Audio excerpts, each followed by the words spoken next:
bonsoir. Les élèves togolais, tout degré et tout enseignement confondus, sont en vacances. Un repos bien mérité après des mois de cours, d'apprentissage, de révision et d'examen. Et tout ceci dans un climat savamment créé par le gouvernement togolais pour une éducation de qualité. Une période de repos donc que nous saisissons ici à la télévision togolaise pour dresser un bilan de l'année scolaire. Et pour cet exercice qui s'impose désormais un peu comme une tradition, nous avons avec nous sur ce plateau spécial le ministre en charge des enseignements primaires, secondaires, techniques et de l'artisanat, professeur Dodi Komlan Kokoroko. Monsieur le ministre, bonsoir. Bonsoir Alida.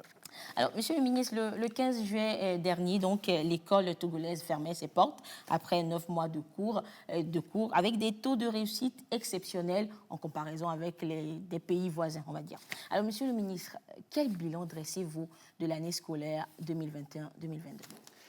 Alors, il s'agit d'un bilan globalement satisfaisant à l'idée que le Togo apparaisse clairement meilleur par rapport à bien de pays.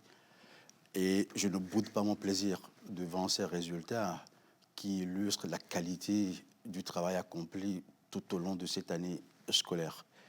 Et je crois qu'en réaliste, je serais mesuré de n'y voir que des succès et des atouts. Il y a certainement des dysfonctionnements qu'il faudrait rapidement consolider. Et au titre des atouts, je mettrai d'abord en lumière le soutien constant du président de la République, qui a toujours apporté son soutien aux réformes les plus audacieuses qui sont en cours dans le secteur de l'éducation. Également, Madame le Premier ministre et tout le gouvernement qui ont pris la mesure de l'importance des réformes à mettre en œuvre. Et il faudra également louer les hommes et les femmes du ministère des enseignements primaires, secondaires, techniques et de l'artisanat qui croient à ces réformes et qui, nuit et jour, se donnent les moyens d'accompagner les idées réformistes qui sont au cœur de l'agenda du ministère. Certainement, le corps encadrant et les enseignants. Et contrairement à ce qui est dit, le système éducatif togolais est toujours debout, au-delà des correctifs y apportés. Et puis, nos élèves sont les meilleurs. Et vous savez, moi, je souris quand je vois ces comparaisons qui n'ont pas raison, que l'ancienne génération serait meilleure à celle-là. À chaque génération, c'est lumière. Et moi, je mets au défi tous ceux qui sont à courte d'idées que nous avons des lumières aujourd'hui dans nos écoles et ces lumières peuvent facilement les terrasser. D'ailleurs, devant les épreuves, je les mets au défi et puis vous verrez les résultats. Donc, en somme, l'année scolaire 2021-2022 s'est bien passée. Tout s'est bien passé, mais je vous ai dit, il n'y a pas que des fleurs pour ce secteur éducatif. Et je crois que la qualité de l'enseignement doit être questionnée.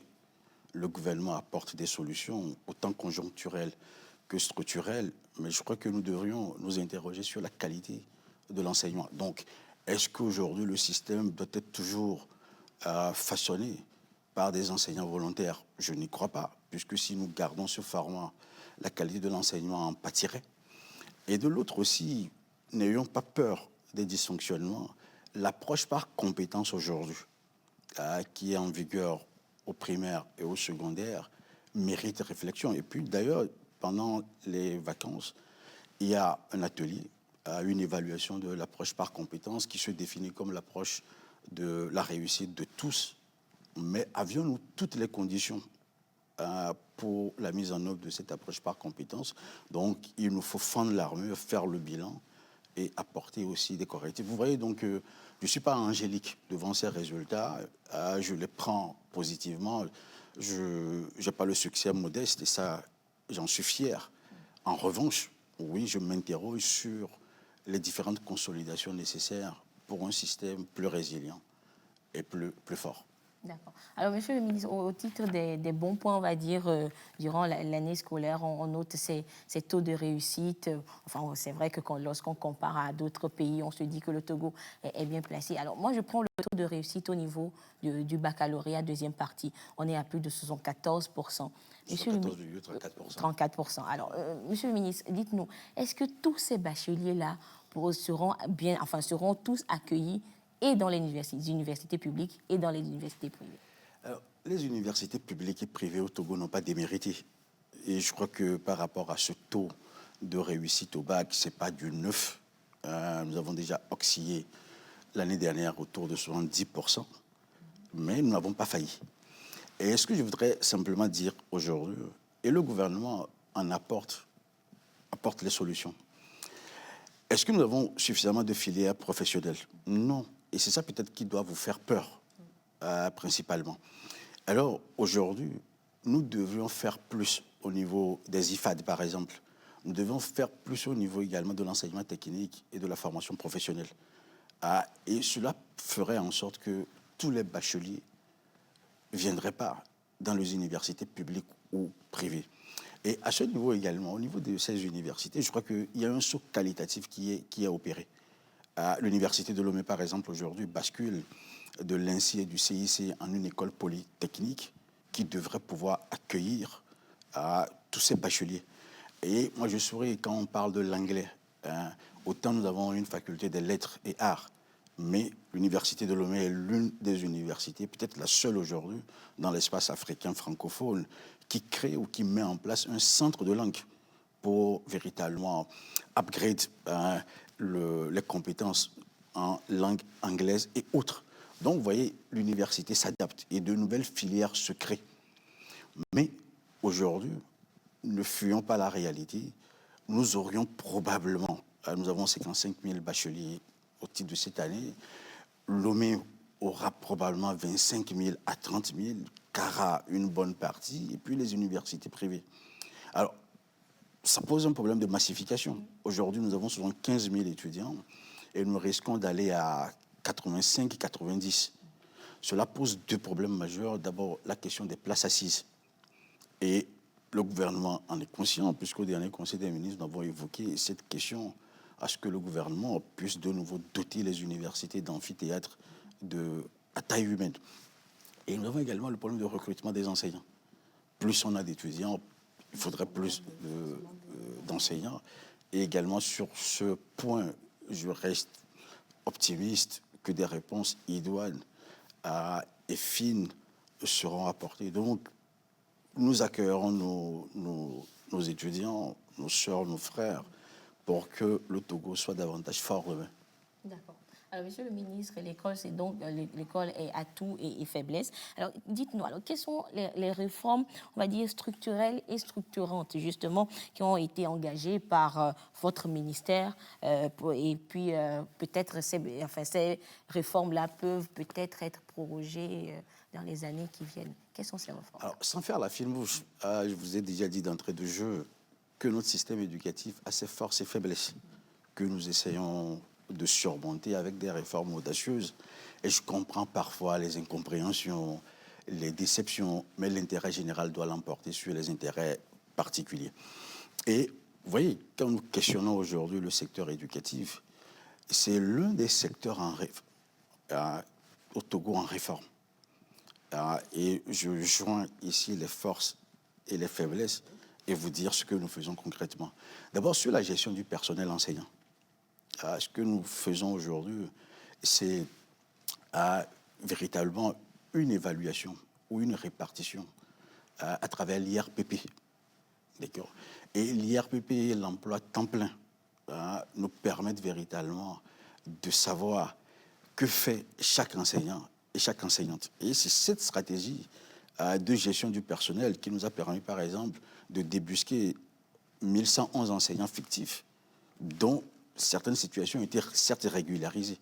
Donc vous voyez déjà qu'à travers les outils que nous nous donnons, nous faisons progresser le système. Là où on nous disait hier qu'il n'y a pas d'enseignants, on a su, à travers ces réformes, remettre les choses à plat. Et toujours, si nous convoquons les atouts aujourd'hui ou les évolutions du système éducatif, nous pourrions donner l'exemple de School Assure, qui nous permet aujourd'hui de couvrir même les élèves du préscolaire sont assurés au Togo. Et la généralisation aussi des cantines scolaires. Je n'ai pas dit qu'on a couvert tous les établissements, mais nous avons de nouveau, au titre de cette année, fait des sauts qualitatifs. Et vous savez, hier, il y avait des bizarreries dans le secteur éducatif. Et je vous donne l'exemple de la prime des indemnités des directeurs d'école. Et quand on a fait des analyses financières, on s'est rendu compte que c'est une minorité qui avait droit à 18 000 francs par mois, fois 12. Et que presque 97% des directeurs n'y avaient pas droit. Mais tout le monde, dans les faits, en était bénéficiaire. Mais aujourd'hui, nous avons nivelé ces indemnités à 12 000, et ce qui nous évite la création fictive de salles de classe et le recours fictif à des enseignants volontaires. C'est le système qui gagne. Et au niveau de la professionnalisation, je vous dis, c'est l'un des points faibles du système éducatif togolais pour éviter que tous les bacheliers viennent à l'université, mais avec les IFAD. Et aujourd'hui, l'IFAD Énergie est en construction. Et nous devrions faire ce saut qualitatif au niveau aussi de l'enseignement technique et professionnel. Et puis, pour ne pas allonger le débat, il n'y a jamais eu une école de qualité sans un corps encadrant de qualité. Et je vous dis, je vous l'annonce, à la rentrée 2022-2023, de jeunes élèves inspecteurs et de jeunes conseillers pédagogiques prendront service. Et ça, c'est pour le bonheur du système éducatif. 46 véhicules ont été mis à la disposition aujourd'hui des DRE des inspections. À la rentrée, de nouveau, 34 véhicules pick-up seront achetés pour qui propose mieux par rapport à notre gouvernement et au président de la République. Et justement, parlant du personnel, monsieur le ministre, peut-être une question qui n'était pas prévue justement, mais sûrement que ceux qui ont participé au concours de recrutement des enseignants, ils se demandent est-ce que nous aurons les résultats très vite? Je vous ai dit, la feuille de route gouvernementale met l'accent sur l'augmentation des capacités d'accueil et puis la qualité de l'enseignement. Et il n'y aura pas de rentrée sans enseignants. Et les challenges qui sont les nôtres aujourd'hui, c'est de pouvoir doter tous les établissements du personnel enseignant indiqué. Alors, les corrections viennent de prendre fin. Et donc, je crois que nous serons dans les délais pour que ce personnel puisse prendre fonction. Et d'ailleurs, au-delà des 3 000 enseignants, au-delà du concours des 3 000 enseignants, le gouvernement a également lancé le concours de 250 enseignants exclusivement dédiés aux filières scientifiques. Et donc, nous sommes en phase avec les urgences de l'heure et nous vous promettons un système éducatif de qualité. D'accord. Alors, monsieur le ministre, vous avez récemment procédé également à une vague de nominations de comptables d'unités et à la fusion, regroupement de certains établissements. Alors, dites-nous, quels sont les objectifs visés par une telle démarche?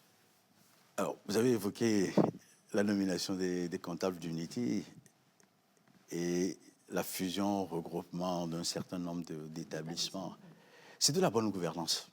Vous savez, les établissements sont subventionnés par le gouvernement. Je vous rappelle que le Togo ne se distingue pas la gratuité des frais de scolarité, des frais d'examen. Il n'y en a pas dans tous les pays. Alors, à travers ces subventions versées aux établissements, ce n'est pas le rôle des directeurs de manier les sous. Et nous étions à un maillage territorial assez faible. Jusqu'à ces nominations, les établissements qui avaient des comptables et des économes tournaient autour de 6,8%. Mais aujourd'hui, nous avons fait un saut appréciable à hauteur de 49% de maillage territorial.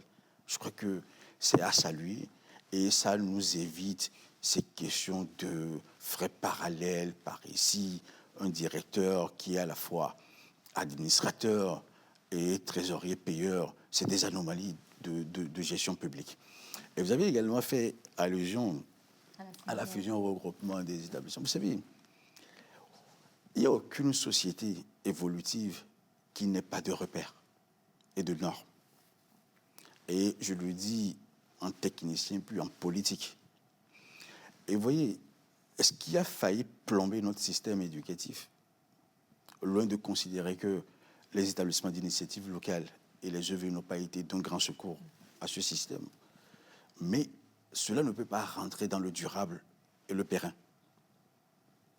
À un moment donné, l'État doit prendre ses responsabilités. C'est ce que nous sommes en train de faire, pas une politique ambitieuse de recrutement des enseignants et pas des réformes conséquentes. Alors, sur cette question de fusion regroupement, c'est plus qu'une nécessité. Le Togo a des normes qui régissent sa carte scolaire. Ce n'est pas parce que hier, ces normes n'ont pas été respectées qu'il faut éternellement ne pas les respecter. Et une concrète, vous voyez, qu'on soit en milieu urbain ou en milieu rural, il y a déjà 1 kilomètre déterminé d'une école à une autre.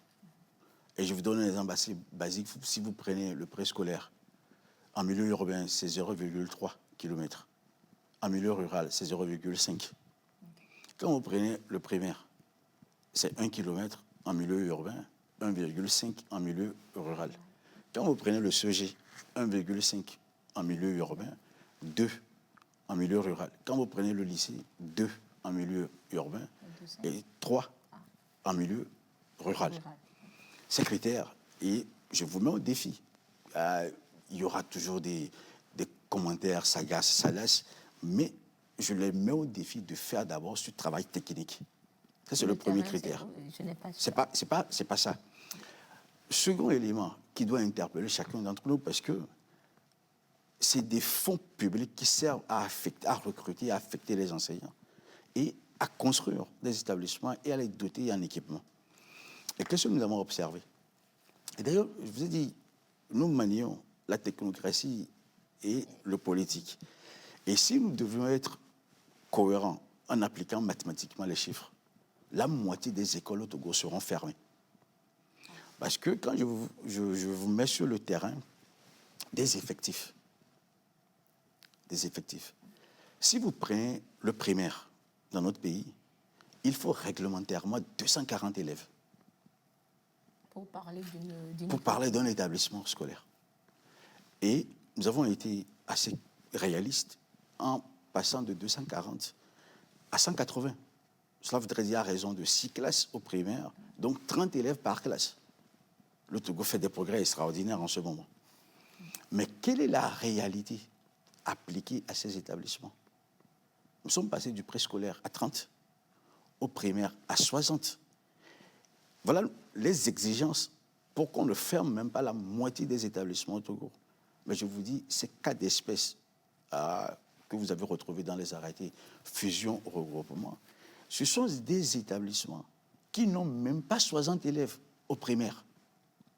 Je ne dis pas par classe, mais par établissement. Mais qui l'accepterait?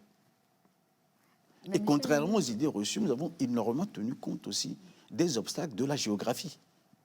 Parce que oui, on peut avoir... Ces établissements ont été créés peut-être pour pallier à des problèmes, pour résoudre... Pallier des problèmes, oui, mais pas tous les établissements. Ce n'est pas tous les établissements qui rentrent dans cette catégorie. Et donc, c'est un travail de limier, de spécialistes qui a été fait. Je comprends que certains puissent me dire « Ah oui, j'avais fréquenté tel établissement, j'aurais voulu que... » Mais l'État ne peut pas. Et on a des établissements qui ont un effectif de 10 élèves au total, de 17 élèves au total. Tout l'établissement. Oui. On fait quoi? On envoie des fonctionnaires. On construit des établissements. Et d'ailleurs, vous voyez, on était parti sur la construction de 30 000 salles de classe. Mais sur les instructions du président de la République, nous avons dû affiner ces chiffres. Parce que ça ne sert à rien de construire 6 salles de classe ou même plus, sans élèves. C'est de l'argent, c'est l'argent public qui est en jeu. Donc, gardons-nous de ces conclusions hâtives de non-spécialistes. Et il vaut mieux que les gens se rapprochent du ministère parce que c'est des talents qui travaillent au ministère, qui pensent au quotidien l'avenir et le devenir de notre société. Donc, vous voyez, je vous ai apporté du grain à moudre. Restons modestes, évitons des conclusions hâtives qui n'ont rien à voir avec la réalité que nous vivons. D'accord. Mais avant peut-être d'aller sur un autre point, justement, ces écoles, si elles ferment, si nous prenons l'exemple d'un parent dont l'enfant va à l'école peut-être à quelques mètres de la maison et qu'on fermait cette école et que la nouvelle école où l'enfant devrait aller se retrouve à des kilomètres. Ce n'est pas des kilomètres. Je vous ai rappelé avec dextérité les distances. Et c'est ces distances qui sont au cœur de ce que nous faisons. Le Togo doit avoir une carte scolaire n'oublions pas ce cap, au-delà des arrangements, au-delà des aménagements que nous pourrons toujours apporter à des situations particulières. Et Monsieur le ministre, on a appris que certains établissements fermeront également, mais non pas parce que le nombre ne serait pas, l'effectif ne serait pas atteint, mais peut-être parce que l'école se trouverait dans une zone marécageuse où aurait des problèmes d'inondation. De quoi parlons-nous? Le Togo, la Constitution togolaise, fait une place prépondérante au droit à un environnement sain. Et je ne suis pas convaincu. D'ailleurs, j'ai suivi ces débats en rigolant énormément. Pourquoi maintiendrais-je des élèves dans des environnements vétustes, indécents? Et vous savez, le premier responsable de tout drame, un bâtiment qui s'effondre demain, c'est le ministère, c'est le ministre. Et je me dois d'exercer mes prérogatives de police administrative. Donc, c'est des faux débats. Nous ne sommes pas des irréfléchis au ministère qui se lèvent un matin, qui décident de fermer tel établissement. Nous analysons, nous observons, et nous prenons les décisions qui servent l'intérêt général et non des intérêts particuliers. D'accord. Alors, Monsieur le ministre, disons que vous évoquez déjà les probables changements que nous noterons à la rentrée prochaine. Alors, parlez-nous un peu des autres, peut-être, on a parlé de la fusion, mais quelles sont les autres, peut-être, innovations auxquelles on devra s'attendre à l'année prochaine? Le président de la République nous a fait confiance, non pas pour inaugurer les chrysanthèmes, mais pour agir, pour changer notre pays et pour le bonheur de nous tous. Et donc, vous avez posé la question des comptables d'unité, les questions de fusion. Moi, je ne suis pas dogmatique, je suis quelqu'un de très ouvert, qui sait dialoguer et répondre in situ aux problèmes qui se posent. Et donc, quelles seront les prochaines décisions? Mais vous voyez que chaque jour, nous sortons toujours, nous prenons des décisions pour consolider notre système éducatif. Et c'est le bon sens. Alors, oui, les décisions à venir, nous préparons déjà la rentrée 2022-2023. Il y aura, les affectations vont sortir dans les jours à venir. Et je crois que c'est aussi une nouveauté par rapport à ce que le système avait connu à des moments donnés. Et affectation des enseignants, nomination des proviseurs, des directeurs de ce genre d'école, il en faut, nous avons besoin des compétences. Et puis, certainement, l'affectation des futurs, des élèves inspecteurs et élèves conseillers pédagogiques, c'est ce qui se prépare et on est à la tâche. D'accord. Alors, Monsieur le ministre, chaque année, on retrouve, on va dire, ce climat quelque peu tendu entre le ministère, les syndicats des enseignants et tout. Alors, quels sont aujourd'hui les rapports entre, je ne veux pas dire vous, mais entre le ministère, justement, et les syndicats des enseignants? Vous n'avez jamais déjeuné avec une personne morale, donc c'est toujours une personne physique qui incarne les institutions déconcentrées. Je ne suis que un levier du président de la République et de Madame le Premier ministre. Quels sont mes rapports avec les syndicats? Je souris parce qu'au fond, vous savez, il n'y a aucun système éducatif durable qui ne connaît de difficultés ou qui ne connaît de crise. Mais le système éducatif durable est donc celui qui connaît des crises, des difficultés, mais qui sait les surmonter, les résoudre par le dialogue et les réformes. Et les gens sont vite partis en besogne avec des caricatures, des impostures, que je serais un ministre incapable de dialoguer avec les syndicats. C'est des biais. Et objectivement, j'ai les meilleures relations aujourd'hui avec les syndicats. Mais oui, dans la vie, il y a des moments de virilité où on se dit des vérités. Et après, on fait des sauts à partager. Et c'est ce que nous avons fait au ministère. Vous voyez? Et je vous ai parlé du nivellement de la prime des directeurs d'école. Mais c'est avec les syndicats que ces mesures ont été prises, expliquées. Pas prises, c'est l'initiative du ministère. Et de concert avec le ministère de la fonction publique et du ministère de l'économie et des finances. Mais les syndicats ont été les porte-parole du ministère auprès des directeurs pour leur expliquer que 97%, par exemple, de directeurs n'ont pas droit à ces 18 000 francs par mois fois 12 et que ce serait bien que plutôt que de retourner à 7 500, qu'on puisse niveler. Et c'est un coup de pouce du gouvernement à l'endroit de ces directeurs qui font un travail formidable. Vous voyez.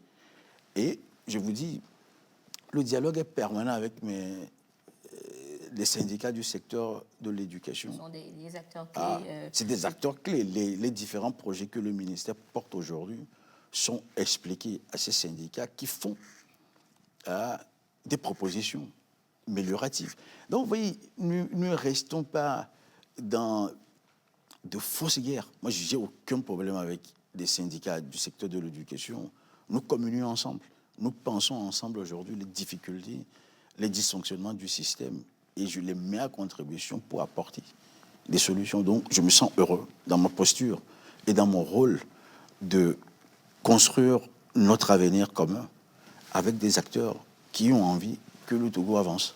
Donc, Monsieur le ministre, si on comprend bien, c'est-à-dire le courant passe tellement bien que nous, parents, nous sommes rassurés qu'à à la rentrée prochaine, on n'aura pas encore le circuit infernal de grève, on arrête les cours, on reprend, nos enfants qui reviennent à la maison et tout. Heureux les hommes et les femmes qui dialoguent.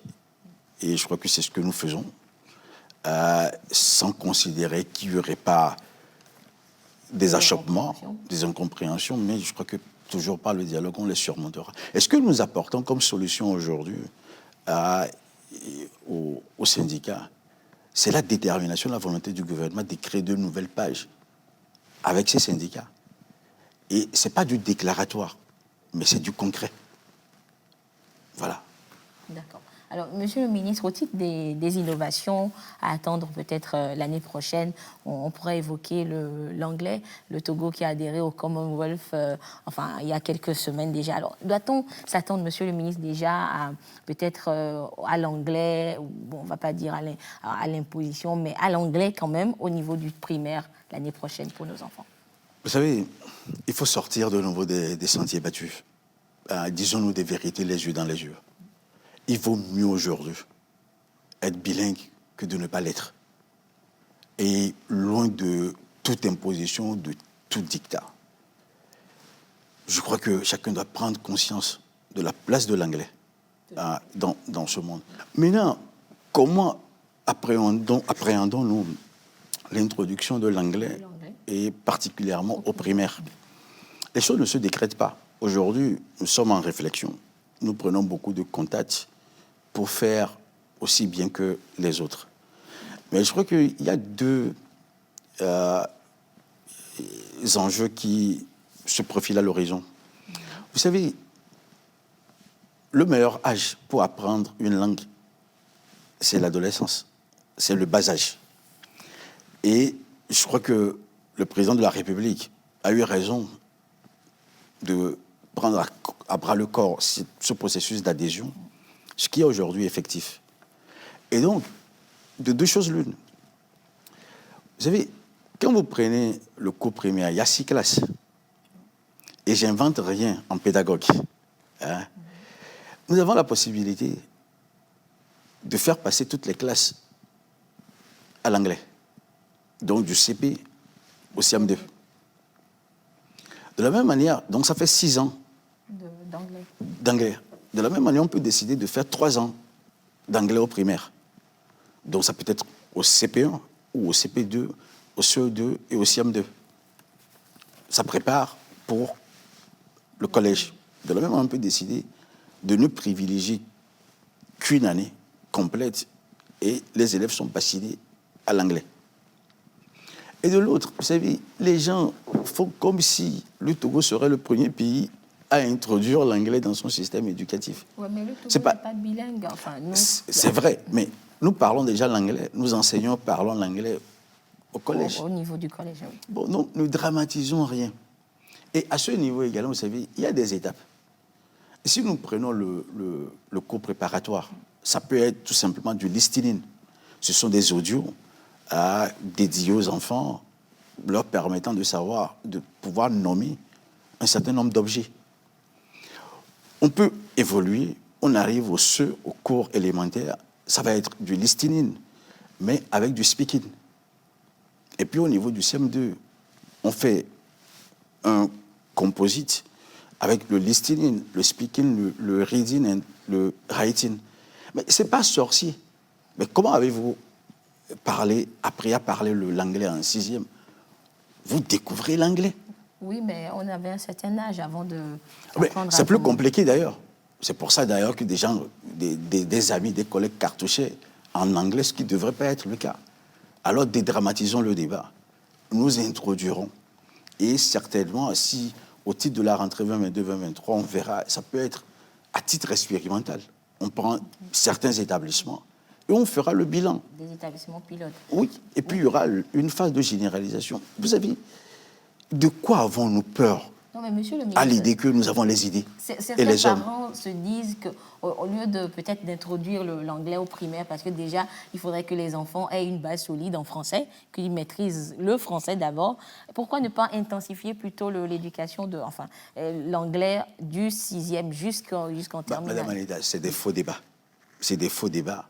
Et je vous ai dit d'entrée de jeu que autant je prends avec des fleurs les résultats de l'année scolaire 2021-2022, autant j'ai des questionnements et j'ai parlé de l'APC, l'approche par compétence.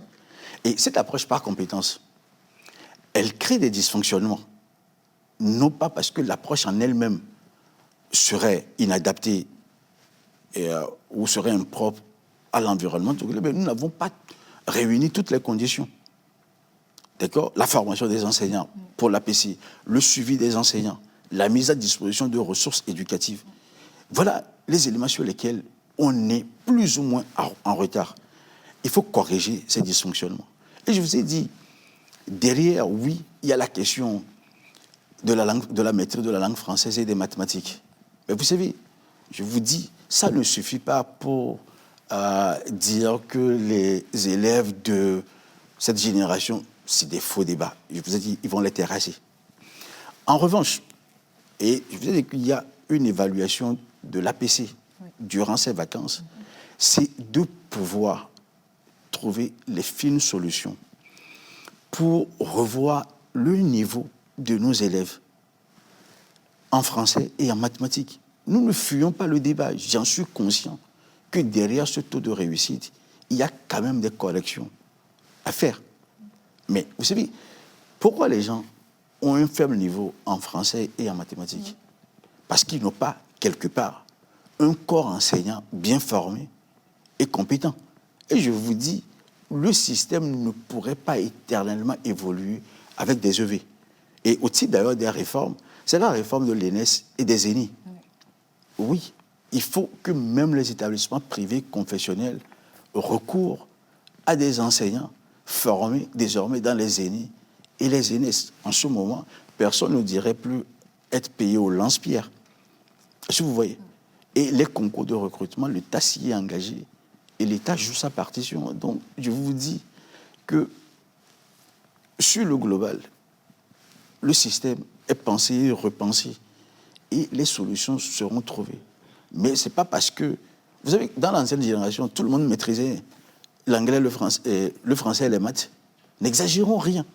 Oui, mais peut-être qu'aujourd'hui, la situation est plus criarde. C'est pour cela qu'on dit... On apportera les solutions. Mettons les structures qu'il faut en place. Et tout ceci serait du passé. D'accord. Et très rapidement, avant de laisser cette question de l'anglais, monsieur le ministre, si l'année prochaine, on introduisait l'anglais au primaire, est-ce que cela voudra dire que ce sont peut-être nos enseignants qui sont déjà au primaire, qui vont dispenser les cours en anglais, ou on aura de nouveaux enseignants anglophones carrément pour nos enfants? Parce qu'enseigner à un enfant, c'est différent d'enseigner à un élève qui est au 6e. Je vous ai donné déjà la primeur de comment nous pensons réaliser l'introduction de l'anglais. C'est avec les enseignants que nous avons aujourd'hui dans les écoles primaires publiques. Mais on va les former. Et la cible, ce n'est pas que les élèves. C'est les enseignants également. Et je vous ai dit, la réforme des aînés et des aînesses devrait nous ouvrir des perspectives de leur familiarisation avec ce que nous attendons d'eux en pédagogue au niveau de l'anglais au profit de nos enfants. D'accord. Alors, Monsieur le ministre, disons que nous avons fait un peu le tour de ce qu'il y avait à dire, le bilan de cette année, nous parler un peu des perspectives de ce à quoi on devra s'attendre l'année prochaine. Mais peut-être une dernière question avant de vous laisser repartir. Vous partez en vacances, Monsieur le ministre? Le gouvernement est toujours à la tâche. Et vous avez dit, la rentrée 2022-2023 est déjà à nos portes. Et vous savez, les ambitions du gouvernement sont assez grandes pour un Togo fort et grand. Et nous sommes à la tâche parce que nous sommes en train de réfléchir sur la généralisation des lycées scientifiques. Parce que c'est l'un des reproches adressés à notre système de fabriquer plus de littéraires que de scientifiques. Quoique l'anglais aussi est une science, le français est une science, même le droit est une science, contrairement aux idées arrêtées. Oui. Mais donc, le premier challenge, c'est de pouvoir réaliser ce tournant qui sera majeur à faire en sorte que dans les préfectures, il y ait un lycée scientifique. Et l'ambition aujourd'hui, ce n'est pas des lycées scientifiques avec des internats, mais à travers le concours des 3000 enseignants, pouvoir sélectionner des établissements, des lycées phares dans chaque préfecture et de donner vraiment les moyens à ce que nos élèves puissent se refamiliariser avec. Et nous sommes prêts à aller plus loin avec des zones d'éducation prioritaires. Et vous voyez, là où vous nous dites que le français est massacré, là où vous nous dites que les mathématiques sont mutilées, oui, le gouvernement, c'est les idées. Il ne suffit pas de dénoncer. Qu'est-ce que les gens proposent? Donc, il faut que des gens arrivent à être de véritables forces de proposition. Donc, je vous disais, des lycées scientifiques, et oui, ça nous permet de combler ce gap entre littéraire et scientifique, entre griffes, et c'est le Togo qui gagne. Et aujourd'hui, moi, je voudrais vraiment que les écoles, les lycées publics servent de caisse de résonance à l'école polytechnique qui s'ouvre à la rentrée prochaine à l'université de Lomé. C'est comme ça qu'on crée une société des ingénieurs et non quelques ingénieurs par ici et par là. Ça, c'est le premier point. Le second point, le gouvernement ne se désintéresse aucunement de la condition enseignante. Et vous savez, les dysfonctionnements que vous avez soulevés, le faible niveau en mathématiques, c'est parce qu'entre Lomé, par exemple, et Mandouri, on trouverait plus difficilement des enseignants en SVT, en maths ou en physique. Certains, d'ailleurs, préfèrent revenir et être dans le privé. Donc, il nous faut également pouvoir accompagner tous ceux qui servent d'abord à l'éducation dans les zones non reculées et stratégiquement et prioritairement aussi dans les filières scientifiques. Parce que sans enseignants, ne faites pas le procès A. Et aujourd'hui, quand on décrypte les résultats du bac, il y a des gens qui ont un bac littéraire, un bac A, mais en série D. Concrètement, ça veut dire que c'est pas des lumières sur les matières de leur spécialité, mais on comble les points perdus par un 14 en maths, un 15 en. Et de l'autre, vous avez des gens qui ont un bac D mais qui sont très en série A. Parce que philosophie, histo-géo, anglais ils ont de voilà, le jackpot. C'est ces anomalies aussi qu'il faut corriger. Et je vous dis, c'est parce qu'on aura des enseignants, c'est parce qu'on ouvrira des lycées scientifiques qui porteront ces ambitions. Et puis, toujours à la tâche, parce que, vous avez, en Conseil des ministres, le gouvernement a adopté un avant-projet de loi sur les violences à caractère sexuel. Et je crois que les réflexions s'affinent et il y aura un dialogue, les débats parlementaires, mais nous devons protéger nos élèves, nos enfants et surtout les filles. Et ce test n'est aucunement révolutionnaire puisque nous avons déjà un code pénal qui traite de ces questions. Ne soyons pas hypocrites. Et aussi le code de l'enfant. Il suffirait qu'on ait le nécessaire recul, qu'on lise finement ce test et vous verrez que c'est un recentrage en phase avec la politique du genre du président de la République et du gouvernement. Donc voilà un peu, vous voyez que certainement il y aura quelques jours pour se requinquer, mais nous sommes déjà à la tâche pour le bonheur de notre pays. D'accord. On l'a compris, donc, monsieur le ministre, vous avez du boulot, vous n'êtes pas en vacances. Mais avant donc de vous laisser repartir, enfin, à vos fonctions, justement, peut-être un dernier mot à l'endroit des apprenants qui, eux, ils sont déjà en vacances. Mais je leur souhaite de très bonnes vacances, parce que c'est une année de labeur et ils méritent amplement ces vacances. Il faut qu'ils soient vigilants et ne pas tomber dans les pièges du quotidien. Et j'espère le retrouver très vite pour de nouvelles aventures. Et monsieur le ministre, à l'endroit peut-être des enseignants, des parents d'élèves, bon, ils sont pas, enfin, les parents d'élèves ne sont pas en vacances, mais quand même, un mot à leur endroit. Nous entretenons avec les parents d'élèves et les enseignants une relation de confiance. Et pour ma part, tout sera mis en œuvre pour raffermir cette confiance qui est le cœur de toutes les réformes qui seront faites pour tous et pour nous tous. Merci beaucoup, monsieur le ministre, mais nous vous souhaitons quand même bonnes vacances. À très bientôt. À très bientôt, peut-être à la rentrée. Merci. Pour une autre émission. Merci beaucoup à vous, monsieur le ministre. Merci à vous, chers téléspectateurs, de nous avoir suivis dans cette émission spéciale bilan de l'année scolaire 2021-2022. Et comme on l'a dit, bonnes vacances à toutes et à tous et rendez-vous à la rentrée prochaine. Bonsoir.